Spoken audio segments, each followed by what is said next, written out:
Gostaria de convidá-los a abrirem suas Bíblias em Ageu, capítulo 2, versículos 20 a 23. Temos exposto esse livro da Escritura. Já passamos por todo o livro e concluímos agora com a exposição dos últimos versículos. Temos visto que Ageu se divide nas suas pregações ou profecias. Estamos aqui diante da última profecia do Senhor. O Senhor levanta uma última voz profética neste dia para falar. Nós vamos entender o que é que o Senhor quer falar ao nosso coração.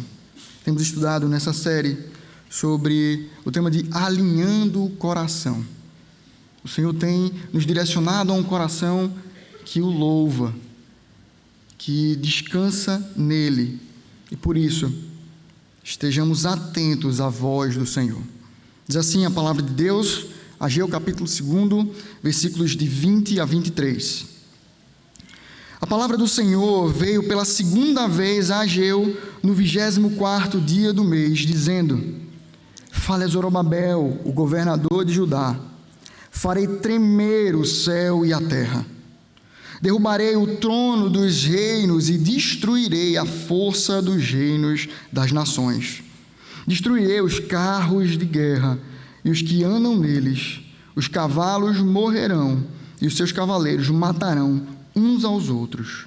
Naquele dia, diz o Senhor dos Exércitos, tomarei você, Zorobabel, filho de Salatiel, você que é meu servo, diz o Senhor, e farei de você um anel de selar, porque eu o escolhi, diz o Senhor dos Exércitos. Vamos orar mais uma vez? Santo Deus, ilumina a nossa mente para que possamos compreender as maravilhas da Tua lei. Fala com o Teu povo a partir da Tua palavra e que seja ela genuinamente exposta, trazida aqui diante do Teu povo, ela e através dos seus princípios, o Teu povo seja norteado a viver em adoração ao Teu nome, em viver alinhado à Tua vontade. Essa é a nossa oração, no nome santo e poderoso de Jesus Cristo. Nele oramos. Amém. Meus irmãos, quem aqui já enfrentou uma dieta? Eu acredito que alguns precisem, tanto quanto eu. Alguns enfrentam, outros deixam para mais tarde. Essas dietas, elas geralmente mexem muito com aquilo que a gente tem o desejo. Nós temos desejo de comer algo, porém, nós percebemos que muitas vezes os nossos desejos não andam alinhados à saúde. E diante disso, às vezes a gente precisa comer algo que a gente não gosta, sabendo que os nutrientes que vêm daquilo são importantes para a nossa vida. Certo tempo atrás, eu procurei uma nutricionista e, conversando com ela, a abordagem dela foi bem interessante. À época eu podia ainda, e aí eu era apaixonado por sonho de valsa. E ela me permitiu que, no meio da minha dieta, eu pudesse, depois do almoço, comer um sonho de valsa. Várias e várias vezes, enquanto eu estava comendo aquela verdura, aquele legume que eu não gostava, eu lembrava, já já vem o sonho de valsa. Já já vem aquilo que vai ser bom aos meus olhos, aquilo que me agradará. Eu tinha uma pequena alegria que viria no futuro. Não é muito diferente o que Deus está fazendo aqui com o seu povo.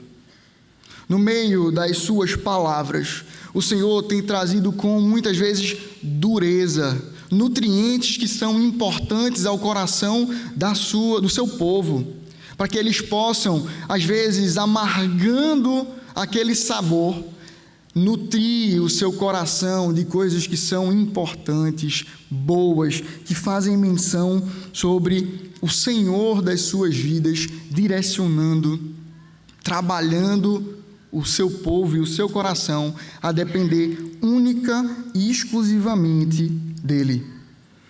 Passamos nessa série, enquanto o Senhor nos mostrava a prioridade equivocada do nosso coração, nos chamando a adequá-las, então, à prioridade em Cristo Jesus, as coisas do alto onde Cristo vive. Passamos, então, por expectativas frustradas, onde vimos este povo observar o novo templo e não ver ali toda a pompa e circunstância. E assim, enquanto alguns se alegravam porque viam o templo pela primeira vez, outros choravam porque não viam a mesma glória. Vimos, então, o coração ser posto na alça de mira, enquanto o Senhor desvenda a impureza do seu povo. Porém, nas últimas palavras, já da última profecia, o Senhor traz a primeira mordida do sonho de valsa. Traz a primeira mordida daquilo que traria alegria. E o que o Senhor faz aqui é, na realidade, abrir mais uma vez a sua palavra profética para trazer alegria e conforto ao seu povo, a trazer os nutrientes necessários vindo de algo gostoso, para que aquele povo pudesse enxergar o Senhor e louvar a Ele numa perspectiva da sua promessa. O Senhor abre a sua promessa diante do seu povo, para que, ao observarem esta promessa, eles possam continuar louvando ao Senhor, comendo dos nutrientes, dos legumes, para que assim possam descansar na esperança do porvir. Nós gostaríamos de meditar nesse texto sobre o seguinte tema: corações nutridos pela promessa. Corações nutridos pela promessa. Em primeiro lugar, nós vamos perceber no versículo 20, na primeira parte do 21, que corações nutridos pelas promessas ouvem a palavra de Deus. Corações nutridos pela promessa ouvem a palavra de Deus. Leiam comigo o versículo 20 até a parte onde o Senhor diz no versículo 21, falarei a Zorobabel, governador de Judá. Vamos lá? A palavra do Senhor veio segunda vez a Ageu.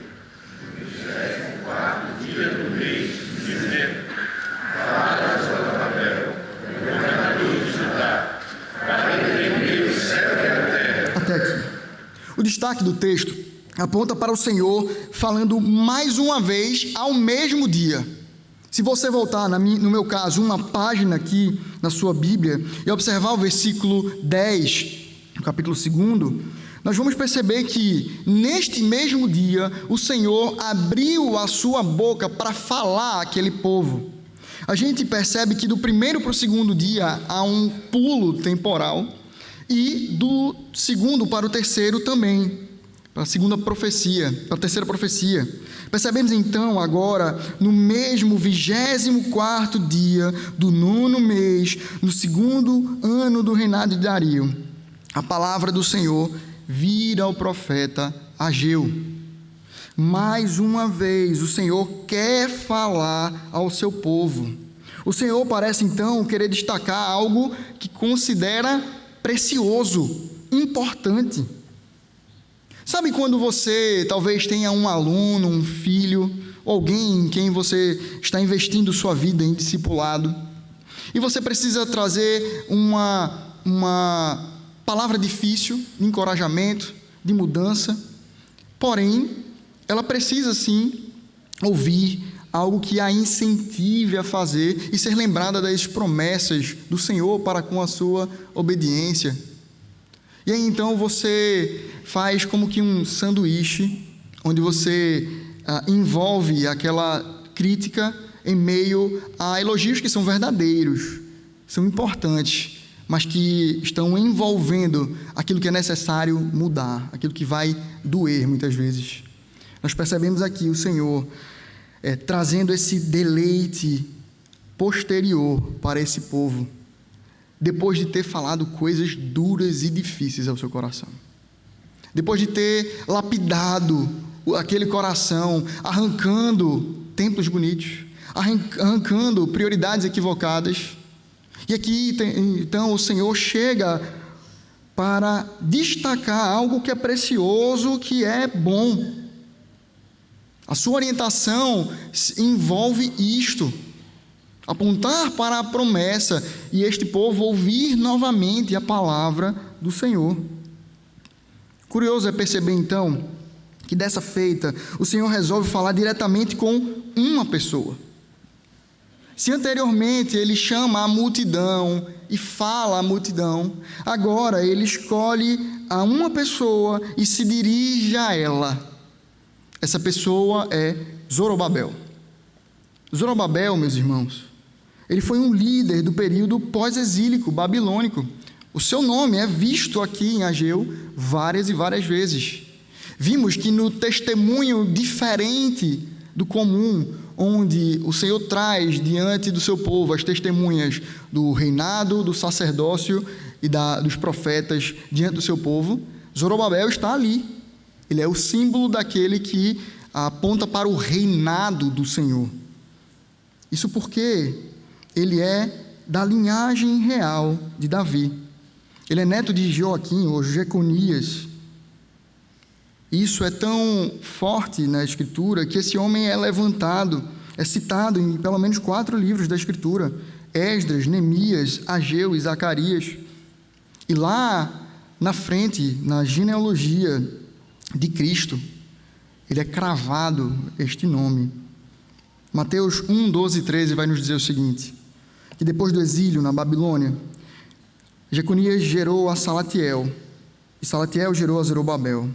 Zorobabel gerou Abiúde, Abiúde gerou Eliaquim, Eliaquim gerou a Azor.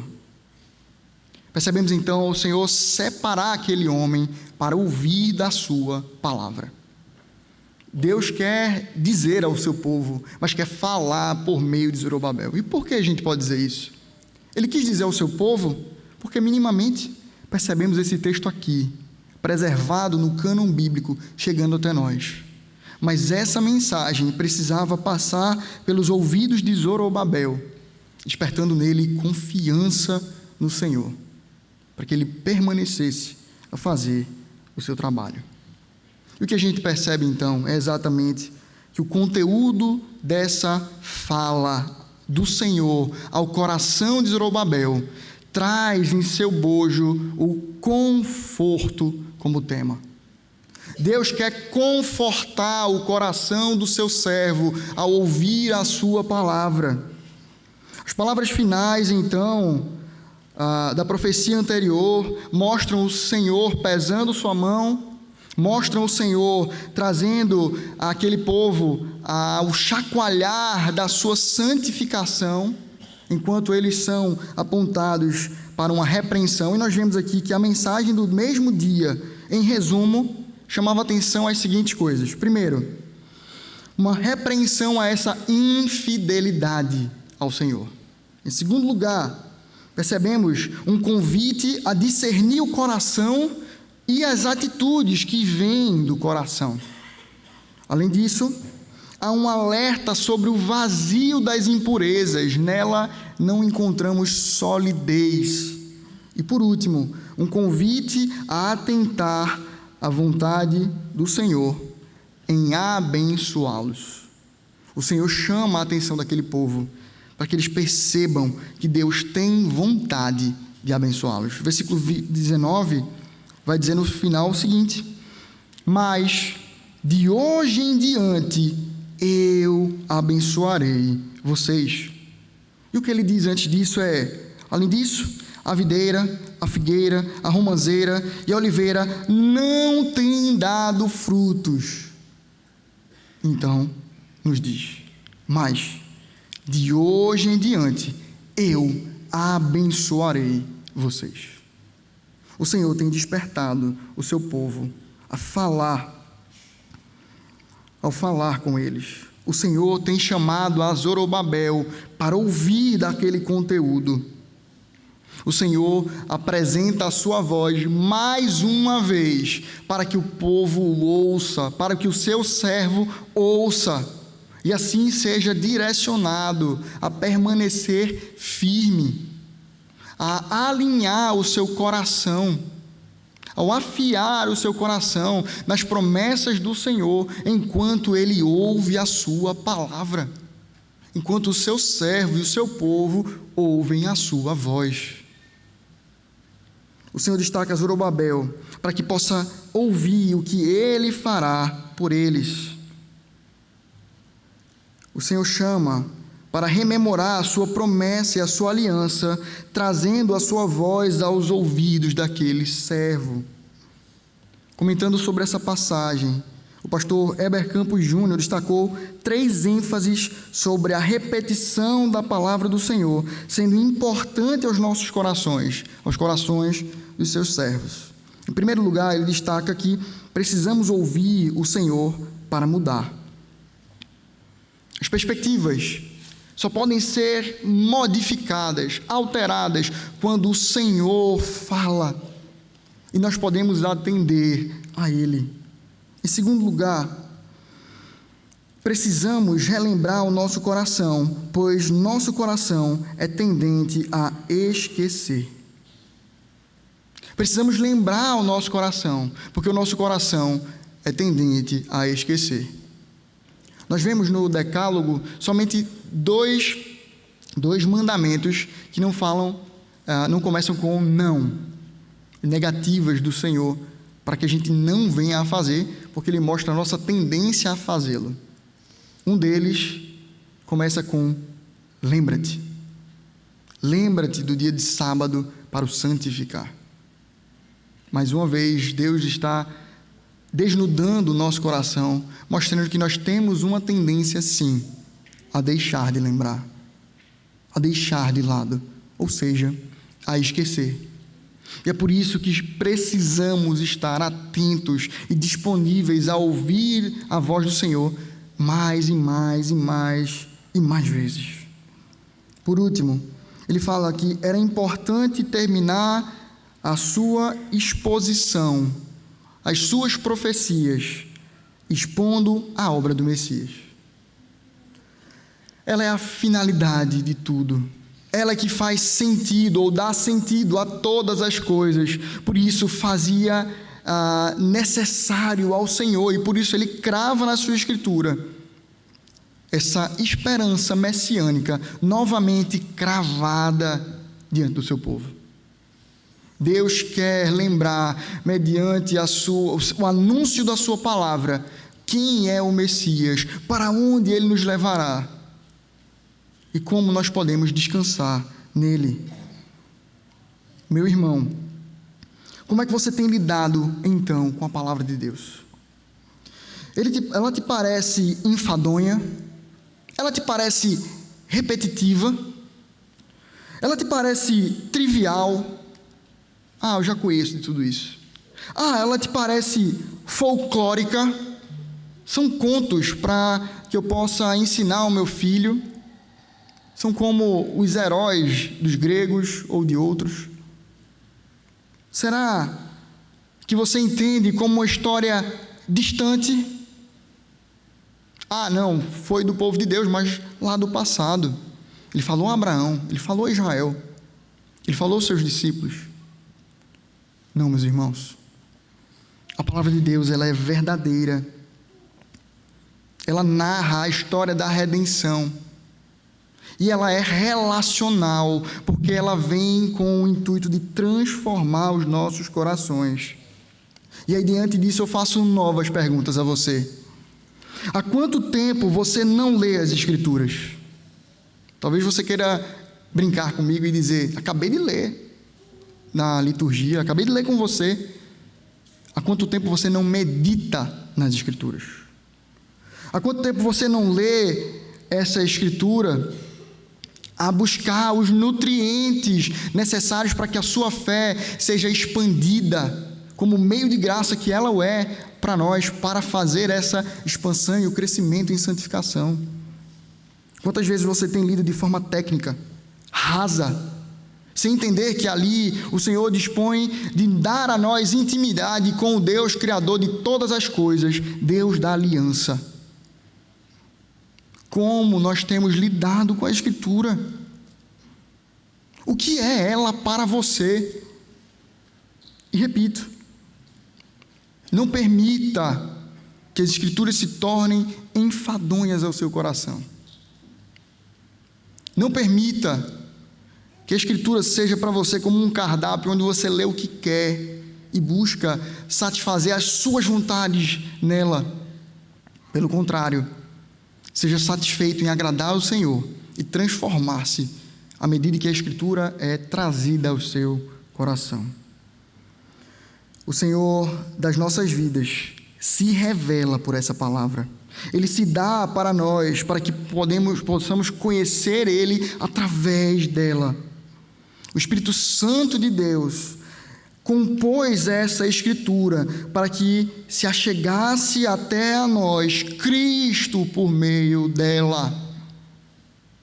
É assim que vemos Pedro anunciar: homens santos, separados pelo Senhor, como um sopro do Senhor em seus ouvidos, fez com que eles escrevessem a palavra. O Espírito Santo de Deus conduziu ao longo de toda a história esta palavra para falar aos nossos corações. Por isso, meu irmão, ame as Escrituras Sagradas. Escute as Escrituras Sagradas através das suas leituras devocionais, através da pregação pública, da comunhão com os seus santos, com os santos de Deus. Medite nela de dia e de noite, esteja exposto a ela, para que você possa ser transformado ao caráter de Cristo, alinhado ao nosso Senhor.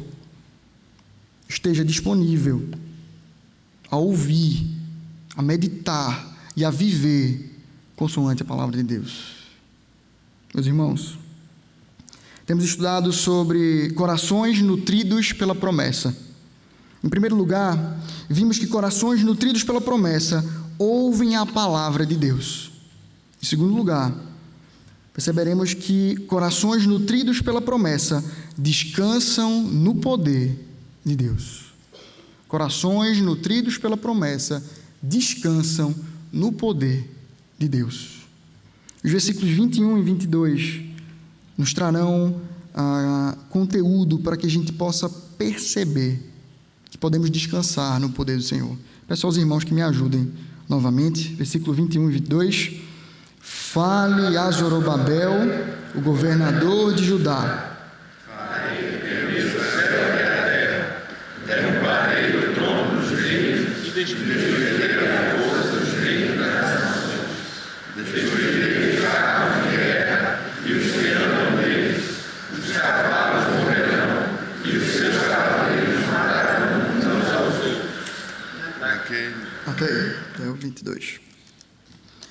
Queridos, nós não podemos desprezar o contexto em que essa profecia chega até o povo de Deus. Eles acabaram de voltar do exílio da Babilônia, sob o poder babilônico. Porém, eles não voltavam agora com autonomia de governo. Eles estavam, mais uma vez agora, subjugados por aqueles que subjugaram a Babilônia. Eles não estão livres.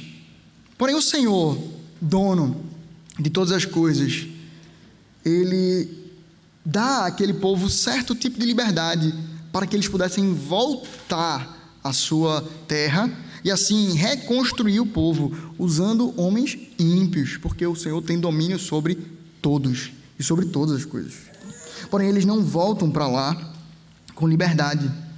Na realidade, eles, após perderem a sua liberdade, não mais voltarão a ter, ou pelo menos diante do reinado de Judá, porque quando olhamos a revolta de Macabeus, percebemos ali eles ganhando um tempo de refrigério, um tempo de domínio próprio da sua população.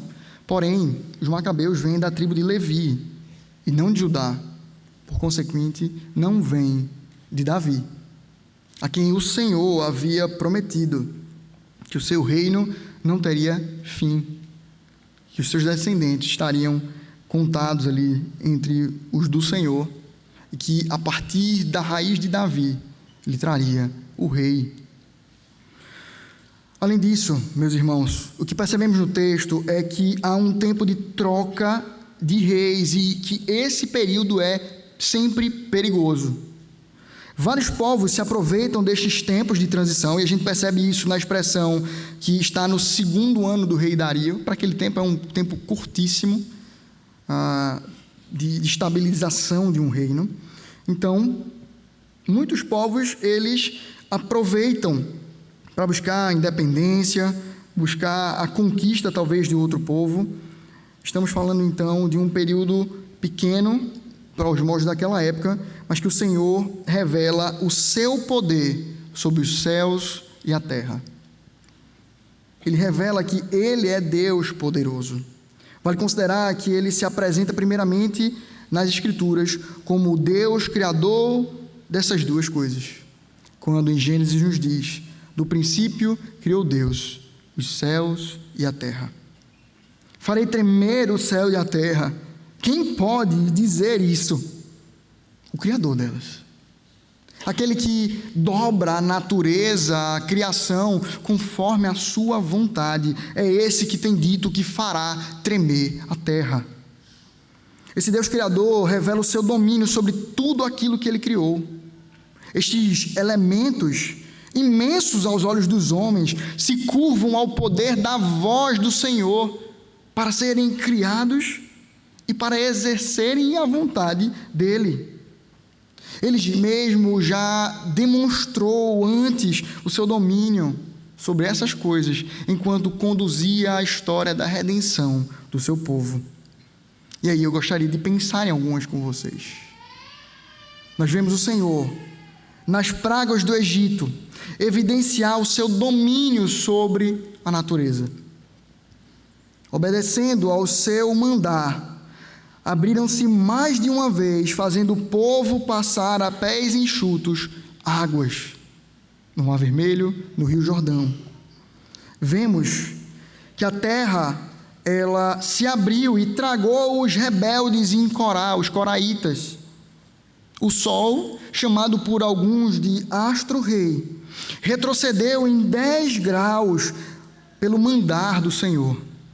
Enfim, a água se transformou em vinho, mortos ressuscitaram, tragada foi a morte, elemento natural, pela vitória de Cristo Jesus.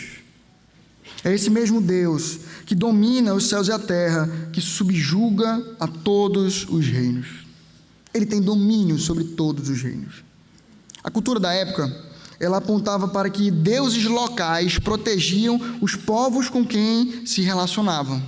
E enquanto eles batalhavam, a ideia corrente era de que o Deus do povo vencedor subjugou o Deus do povo vencido. As vitórias não eram simplesmente de povos contra povos, eram de Deus subjugando deuses. O que nós percebemos é que, mesmo ao longo da história bíblica, quando o Senhor permitiu que o seu povo caísse, perdesse, Ele não arredou do seu trono. Ele não foi subjugado por outro Deus, um Deus falso. Diante da derrota do seu povo em Ai, o Senhor se mostrou como aquele que permitiu tal derrota para que o seu povo fosse purificado. Diante da conquista da Arca da Aliança pelos filisteus, percebemos o Senhor tombar a imagem de Dagon diante da sua arca, mostrando que ele era superior. Nas pragas do Egito, já anteriormente citadas, percebemos que dia após dia, praga após praga, o Senhor confrontava, eram os deuses egípcios, dominantes de cada uma daquelas pragas, e ele os vencia um por um, apesar de o seu povo estar ali em cativeiro, apesar do seu povo estar ali preso, o Senhor dominava sobre os deuses do Egito, dominava sobre todo e qualquer tipo de Deus que se levantasse diante da sua majestade e glória. Esse é o Deus poderoso a quem nós servimos, que não perde batalhas. Anuncia-se que na vinda de Cristo, o Senhor mandará Miguel para batalhar por si. A ideia de que ele nem se presta a vir fazê-lo. Os seus súditos já resolvem a situação. Ele é todo poderoso. Não há quem seja como o Senhor. Essa linguagem, então, permeia a história do povo de Deus no Antigo Testamento, mas ela perpassa até o livro de Apocalipse. Nele percebemos o Senhor apontar a sua vitória, a vitória do seu Filho. Diante dos príncipes dessa terra, o Senhor mostrará mais uma vez o seu poder. Porém, essa manifestação de poder, ela já foi percebida entre nós de uma forma um pouco diferente do que se esperava. Nós percebemos que, ao invés de toda pompa e circunstância, ele veio na forma de um menino quase que desabrigado, de um homem com poucos recursos, de um carpinteiro aprendendo o ofício do seu pai, que, ao invés de dobrar a Roma pela política, ele dobrou a Roma por conversões, a ponto de que Paulo informa que na sua prisão, aqueles que eram da casa de César estavam se rendendo ao Messias de Israel, a ponto de causar uma revolta, uma revolução naquele império, e que chega até nós hoje como igreja viva, como igreja que recebe do Senhor poder e assim vive no poder do seu Senhor. O Senhor nos chama a viver assim, debaixo do seu poder, confiando nele e gerindo as nossas vidas por ele. Cristo tem poder para salvar. E por isso, meus irmãos, nós podemos descansar no poder de Cristo. Nós podemos enxergá-lo como nosso Senhor e Salvador, e estarmos em paz, por mais que gritem guerra, guerra ao nosso ouvido.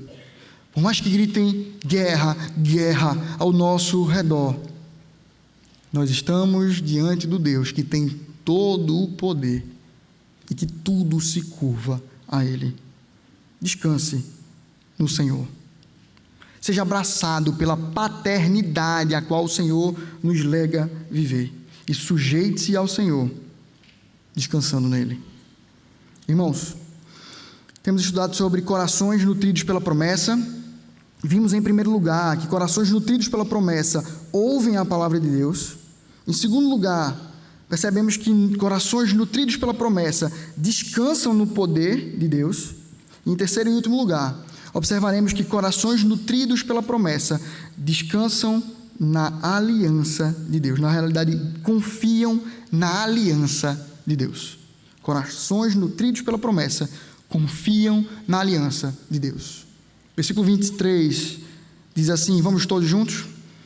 Naquele dia, diz o Senhor dos Exércitos, tomarei você, Zorobabel, filho de Salatiel, você que é meu servo, diz o Senhor, e farei de você uma anel de Selá, porque eu te escolhi, diz o Senhor dos Exércitos.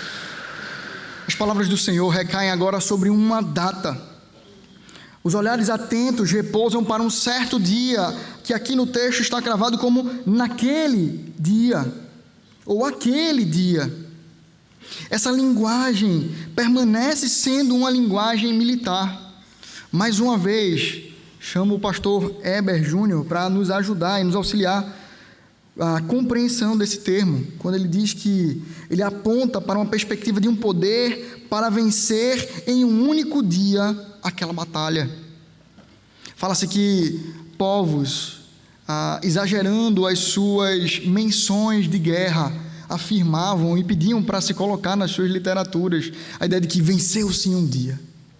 E o quanto isso não é enredo de algumas histórias que nós ouvimos. Talvez a batalha pudesse ter durado alguns dias, mas se pensa num dia de chave. Pensa-se naquele momento, naquele dia que transformou-se tudo e passaram-se a vencer.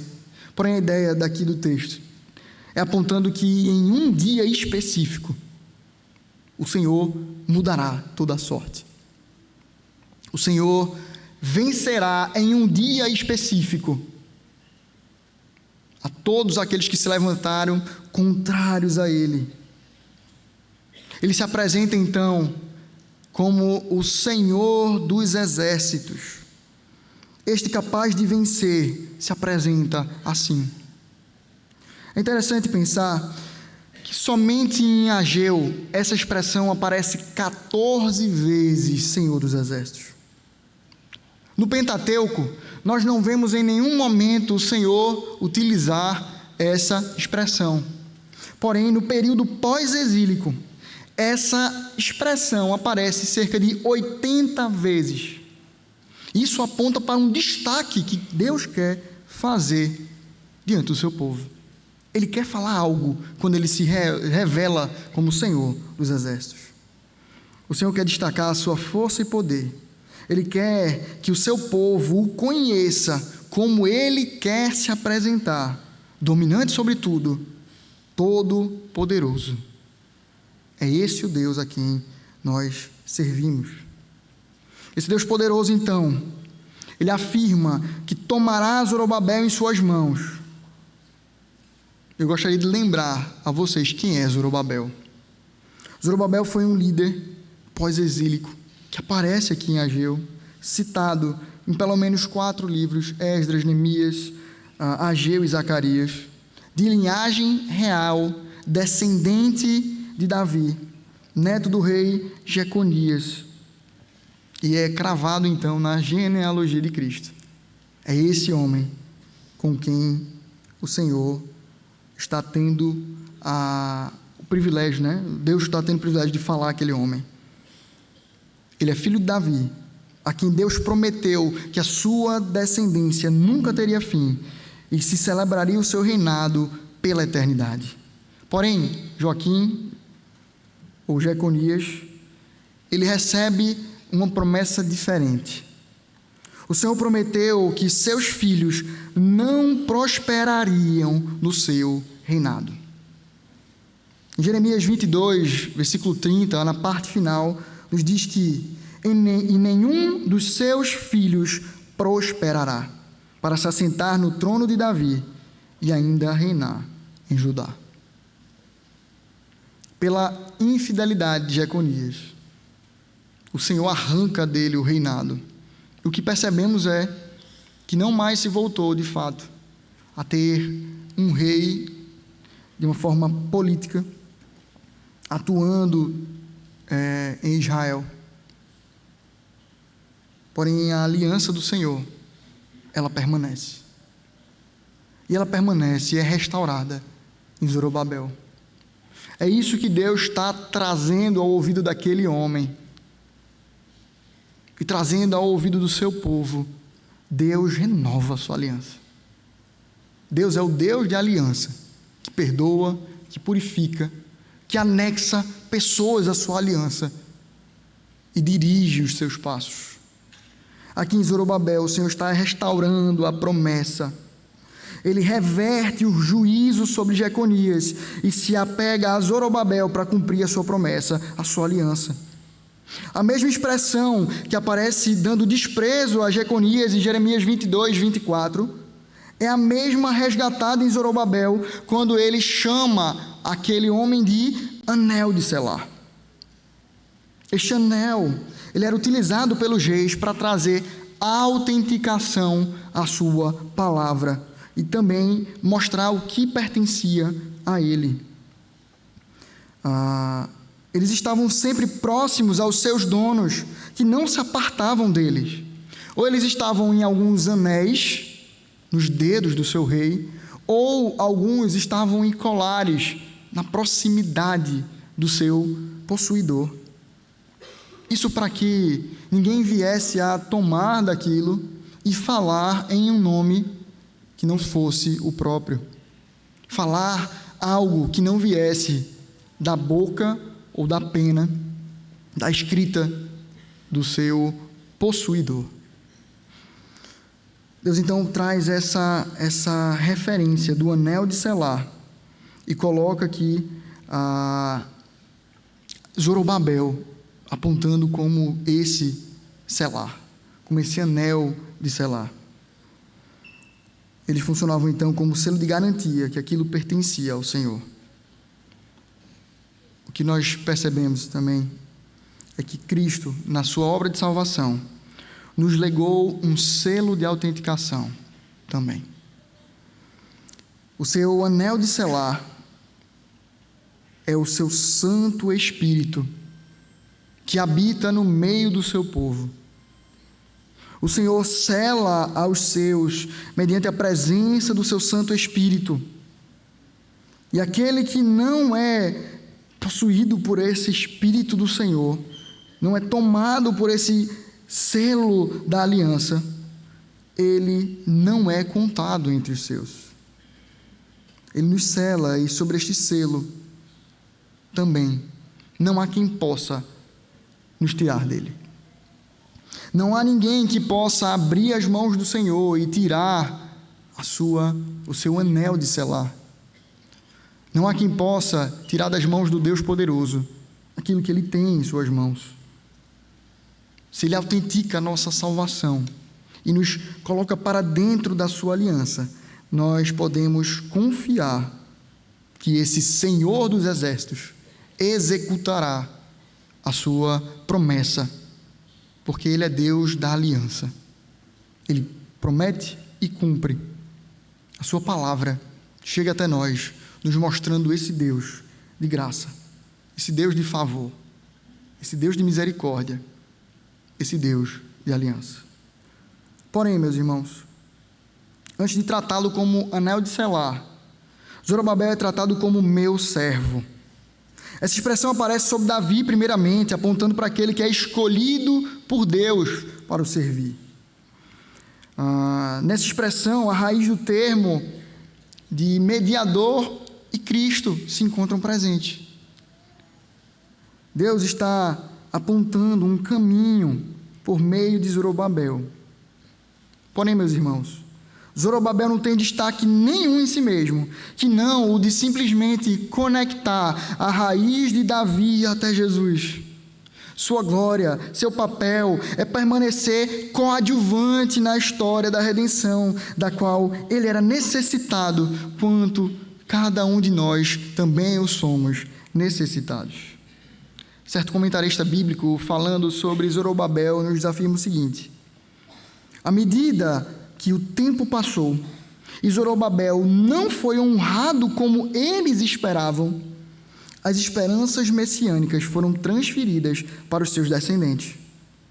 Como compreendeu o autor da carta aos Hebreus, naquele adiamento da promessa havia um princípio importante, amplamente ilustrado no Antigo Testamento. Zorobabel poderia ter sido incluído na lista dos que, pela fé, ansiavam por seu cumprimento. E ele faz referência a Hebreus 11:13. O destaque de Zorobabel não estava em si. Ele morreu sem ver o seu trono ser restaurado, seus filhos da mesma forma. Porém, o Senhor trouxe descendente a Davi, que habita nos tronos celestiais. Cristo veio cumprir a aliança e nos levar a Ele, nos conduzir a Ele. O Deus da aliança se revelou em Cristo como cumprimento da sua promessa. Ele veio, morreu e ressuscitou pelo seu povo e tem preparado lugar para levar todos os que estão debaixo da sua aliança. Sobre esta aliança, nós fomos batizados. Sobre esta aliança, nós batizamos os nossos filhos, na esperança de que Cristo voltará para nos levar com Ele para o reino do seu amor. É debaixo desta aliança que descansamos as nossas vidas e que devemos viver as nossas vidas, conforme aqueles que pertencem ao Senhor e fazem parte da sua aliança. Irmãos, diante dessas verdades trazidas pelo texto, eu gostaria de trazer algumas aplicações, alguns desafios ao nosso coração. Em primeiro lugar, nós vimos que corações nutridos pelas promessas ouvem a palavra de Deus. E eu pergunto a você aqui, como é que você tem lidado com isso?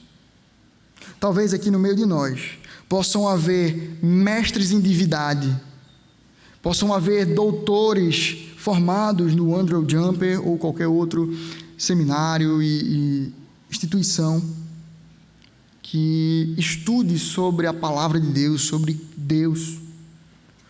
Porém, diante de nós não há ninguém que se possa acomodar diante da palavra. Não há ninguém aqui, por mais velho, por mais conhecedor, por mais alta patente acadêmica, que possa dizer: estou totalmente nutrido com o que eu nutri até aqui. Estou satisfeito e não preciso mais da palavra. Nada que Pedro, nada que o pastor Cláudio ou qualquer outro pastor pregue aqui, eu nunca ouvi. Meus irmãos, a palavra de Deus, ela foi dada pelo Senhor como porção diária, para que nutramos a nossa vida por ela. É ela que nos dá vida, ela é o alimento espiritual. Por isso, precisamos alinhar o nosso coração e ouvir a palavra de Deus todos os dias. Desafio, então, a que você medite na lei todos os dias, que você seja exposto a pregações bíblicas fiéis à palavra do Senhor todos os dias, que você se sujeite a caminhar junto e na comunhão, ser discipulado, ser ensinável mediante a palavra de Deus, e que você não abra espaço para que o pecado encontre morada em seus corações. Você não abra espaço para que você se acomode diante da palavra. Pelo contrário, como nos diz no Decálogo, lembra-te, e seja lembrado pela Escritura Sagrada. Que Deus te lembre a sua palavra ao teu coração. Em segundo lugar, nós vimos que corações nutridos pela promessa descansam no poder de Deus. Meus irmãos, por mais que passemos por momentos de dificuldade, de lutas diárias, de opressões deste mundo mau, nós não deixemos de lembrar que o Criador de todas as coisas, Ele governa sobre toda a história, tem poder para nos salvar, tem poder para nos chamar a descansar nesse poder. Por isso, enfrente as adversidades, confiados no Senhor. Se Ele nos garantiu a sua salvação, descansemos na popa da sua embarcação, para que, por mais que sobrevenham tempestades e ondas sobre nós, sigamos estáveis em seu conforto. E se por acaso, meu irmão, você não está estável, você não está em paz, nutra o seu coração da palavra. Você é chamado pelo Senhor a descansar nele. Aproveite o braço confortável de um Pai amoroso como Deus, estendido diante de ti. Se achegue ao colo do Pai e receba descanso. Por último, corações nutridos pela promessa confiam na aliança de Deus. Meus irmãos, confiemos nas promessas de Deus para conosco. Ele cumpriu em Cristo toda a lei e tem preparado morada celestial para cada um de nós. Por isso, confiemos as nossas vidas a Ele. Confiemos o nosso futuro a Ele. Confiemos a Ele os nossos filhos e o futuro dos nossos filhos. Batizemos como foi batizado o Benício aqui, hoje pela manhã, os nossos filhos na promessa da aliança.